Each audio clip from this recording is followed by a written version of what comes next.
Yeah, don't do that. Hey guys, and welcome back to another random distractions video. This video marks the first for me as a company reached out to me to see if I would consider reviewing an item that they would send out to me. I was a little bit hesitant at first because when I looked up the item on Amazon, it didn't really have the best reviews. But I figured why not give it a try and see what the experience is like. So EYTSE did send this item out to me for review, but I did tell them that I would make sure to go over any positives and negatives and that I would not share the video with them. They were okay with that, and so I got the item in. The model is the M19 BT, and it's a small integrated amplifier. Here's the unboxing. The box is wrapped in some cellophane and has a basic design on the outside. Here you can see the front, and in the back it just has a picture along with the specs down towards the bottom. So I'm going to rip open the cellophane here. And you can get a better look at the front and the back without the cellophane.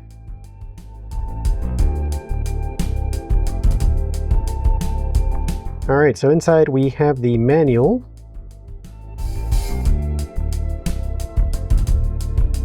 Then the remote, which is wrapped in a little bag. And it does take two batteries, AAA. There's also an antenna for the Bluetooth.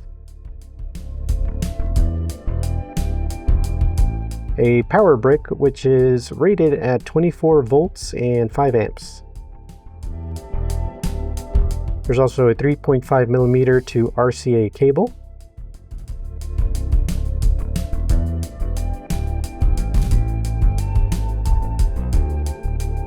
A separate 3.5mm to 3.5mm cable.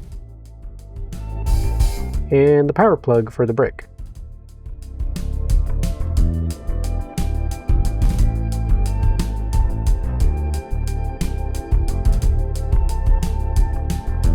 And of course, finally in this little bag is the unit itself.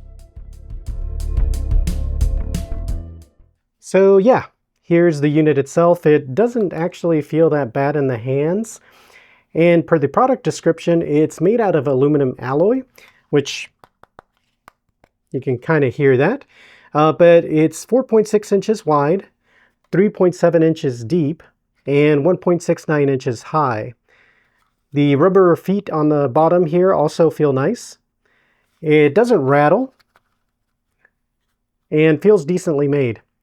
Now on the front, we have the input selection switch, which cycles through line, coax, optical, and Bluetooth. We also have the IR receiver right there, a headphone jack, which per the manual can double as a way to add a subwoofer to the system using the included 3.5mm to RCA cable. A microphone jack, which is kind of interesting to have. The company actually seems to do karaoke related gear, so guessing that's why they included that, in addition to something else that I will get to later on. There's also a bass control knob, a treble control knob, and the volume knob.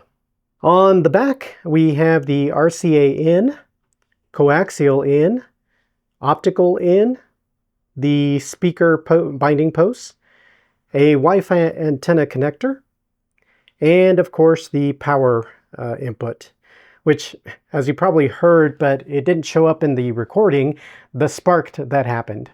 This was totally my fault though, because in the manual and even in the product description on Amazon, it does say to plug in the unit before plugging it into the wall. I had originally plugged the power cable in first and then to the unit, which caused the spark. We'll get to why I think that was later in the video. So I was hoping that maybe I would discover the next hidden jewel of inexpensive little lamps. In the back of the box, it states that it has dual TPA 3116 chips, which max out at 100 watts at 4 ohms per channel, and it has RGB. I was originally just going to show how it sounded with both the line-in option and Bluetooth, since that's what I had to test. I don't have anything to test the coax or optical options, unfortunately, so please take that into consideration for what I have to say next. So first I tried the line in option, and the first thing that I noticed was that the cable was a little touchy. Not at the RCA end, but at the 3.5mm end. Although I will say that the connection on the RCA end doesn't feel that great. It actually feels a little loose. Bumping into it would also cause static in the sound, and it wasn't like it wasn't fully seated, or so I thought. I also noticed that when turning the volume up and down, it's not constant, but rather like a stepping up and down in volume. I also experienced an occasional drop in the sound, but that seemed to happen more with the pink noise and REW than in the music. Here's a clip of that with some pink noise. You may want to turn down the volume a little as the clip starts.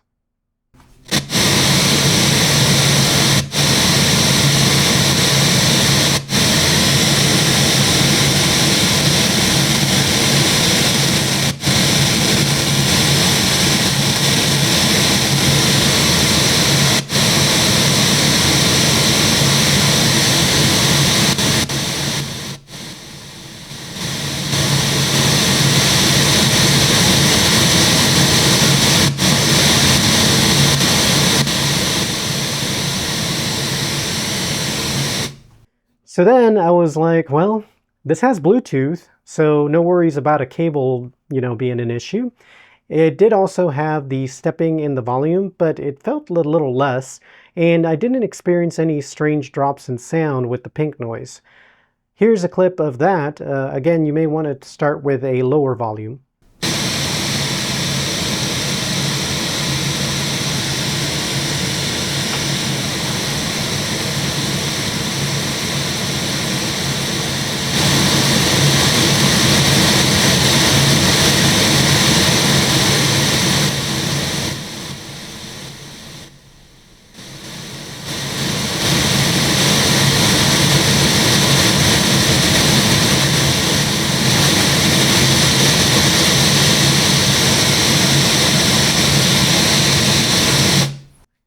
I was then getting ready to record a song clip for y'all to check out when I noticed something else with the Bluetooth.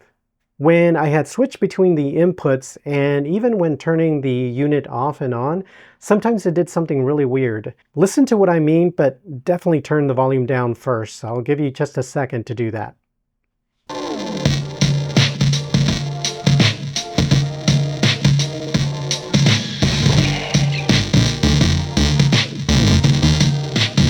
So yeah, that was pretty weird. All I had to do though to fix it was to turn the Bluetooth off and on in the computer, and it reestablished a good connection. However, that's not the end of the story. As I was preparing to record the video, I decided to test my iPhone with it. It's an iPhone 16 Pro Max, and with that connected via Bluetooth, I didn't experience any issues switching inputs, turning the unit off and on, and once it was turned on or I switched to Bluetooth, my phone would just reconnect and start playing with no issues. I also tried connecting a sub to the headphone jack on the unit using that same cable, which I was thinking was the culprit. And to my surprise, I didn't have any static when moving the cable, and the connection to the headphone jack actually felt really good. I then tried two different Alexa dots that had the headphone out jack, and one of them sounded really, really bad. But the other sounded just fine. It didn't have any static when moving the cable, even when I, was aggressively shaking the dot. I happened to try my laptop again, and for whatever reason, it was also better. Although when the music would stop, there would be a short period of quiet static before going completely silent. So I'm not sure if I didn't actually seat the cable in as well as I thought the first time, or if my laptop is just inconsistent since it also had the Bluetooth issue. All that to say that it may depend on what you are connecting to that will ultimately decide how well it sounds, or just making sure that your connection is solid if you're using the RCA to 3.5.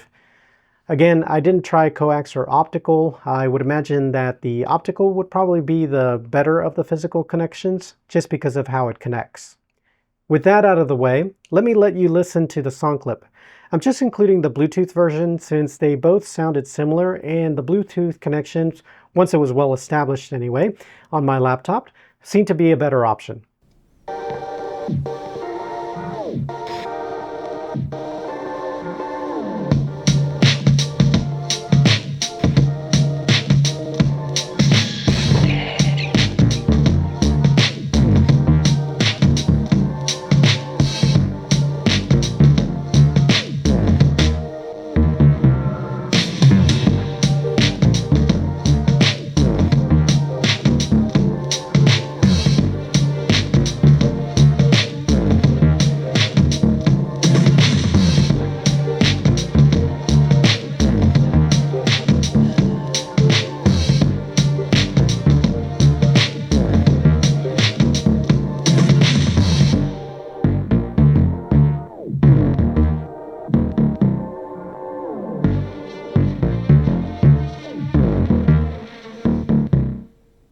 Before I get to what I think, I have been told in the past to use REW measurement data instead of song data, so I did run a few measurements in REW. Let's take a look at those. Alright, so for this first measurement that I took, I made sure that the volume was set to around 75 dBs, and I had the bass and treble knobs turned all the way down, so that's what that looks like. And just so you know, the smoothing is set to psychoacoustic. So then what I did was I turned the bass knob all the way up, and that's what that looks like. And it looks like the peak, or at least where it's turning it up, is around the 135 to 140 hertz range. And then of course I did the same thing for the treble knob, so I turned that all the way up, and I turned the bass knob all the way back down. And this one, the peak seems to be somewhere around 6.35 kilohertz to 6.4 kilohertz. So somewhere around there. So that's what that looks like. So then while I was listening to some music, I adjusted the knobs and got it to where I felt like it sounded right to me. And that's what I ended up with right there. So not as high for the bass or the treble. And that's actually what I used for the recording of the song that you heard. So what did I think about it? Out of the box with the tone controls all the way down, it doesn't sound great. It sounded boxy with no low end. Thankfully, since it does have those controls, I was able to adjust it so that it sounded better to me. I was disappointed with the cable issue, but after trying it again, I was able to find devices that worked better. And even my laptop did better too. I was hoping the Bluetooth would be a better solution, but the connection trouble that I ran into with my laptop was strange. But it worked great with my phone. There's also the Coax and Optical input options as well. I listened to my music library afterward, and it can definitely get my 1961 bookshelf speakers moving, and actually would move them off the foam pads that I had them on when the volume was turned up. As you can see here, I'm having to hold on to the speaker and the pad, but you can see that it's really moving the woofer. For reference, my 1961s are 84 dB sensitive and can handle 180 watts RMS at 4 ohms. More efficient speakers would probably be easier to drive and louder. Speaking of loud, it could fill up my space when it was set all the way up, but it's definitely better suited for smaller spaces, maybe like a desktop setting. During this time, I also checked out the remote, which can turn it on and off, but since the knobs aren't motorized, if you went to adjust it on the unit, then it would jump to whatever that was. The volume on the remote is also one that you have to press multiple times to increase or decrease. You can't just hold on to it to adjust it. I also noticed that it had an EQ button, which unfortunately the manual doesn't really go over in a lot of detail on what it does, but I did notice a difference when switching between them. Unfortunately, I don't know how many different ones it has or if I was able to get back to where I originally was after pressing it. I mentioned in the beginning that it has a microphone input, and on the remote it has a button with a figure on it and a little X. And when you do that, it does sort of tune itself so that the vocals sound far away. I guess that's so you can sing along to your favorite songs or maybe do a little karaoke. And on the remote, it also has a microphone volume up and down, as well as a reverb effect that you can turn up and down. I don't have a microphone, so I didn't have a chance to try that out though. I also mentioned in the beginning that it's important to plug in the power to the unit first before plugging the power cable to an outlet. And I believe I know why it sparked for me when I did it the other way around. I recently got a power meter plug because I was trying to figure out an issue with my son's computer, and I thought I would use it to test what this little amplifier was doing. So first, here you can see that nothing is plugged in, so it's showing 0 watts. Once I plug in the unit though, and after a little bit, it settles around 1.6 watts, and that's actually with the unit completely turned off. And I'm assuming that it uses power since you can turn it on with the remote without having to turn the knob to turn it on. Once it's turned on, it bumps up to about 3.5 watts when there's nothing playing. And when I do have something playing, like the song that I recorded, it varied and went as high as 29 watts. But I'm sure that will definitely vary depending on the volume that you have it set and what you're listening to.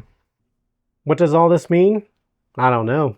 As I've mentioned before, I'm not a professional in any way, but I had this tool, so I figured why not at least show the info, and maybe someone in the comments can let us know if this is good or not. Ultimately, would I recommend this? For the price, which as of the recording of this video, it's at $39.99, which isn't bad. It's decently built, and while it does have its quirks with trying to get it to work, once you do, you can get it to sound much better with the tone controls. This is especially true when you can connect a subwoofer to it via the headphone jack. I used my old Polk 10-inch and it made a much better improvement to the sound. However, this is my first product like this to test, so I can't say how it compares to something like maybe a Fozzy Audio, which I've heard good things about and are also inexpensive as well. Although the comparable model, at least power-wise, is the BT20A, which is double the price and doesn't offer as many connection options. So yes, it has some connection quirks, but if you can find something like I did with my phone that just works every time flawlessly, or establish a good physical connection, then it's a great little system for non-critical listening. It definitely doesn't compare to my AV-M19 in my living room, but that is so much more money. Also, if you want to sing along or have a karaoke style party, then this can do that too, with RGB. Although you can't turn that off if you want to.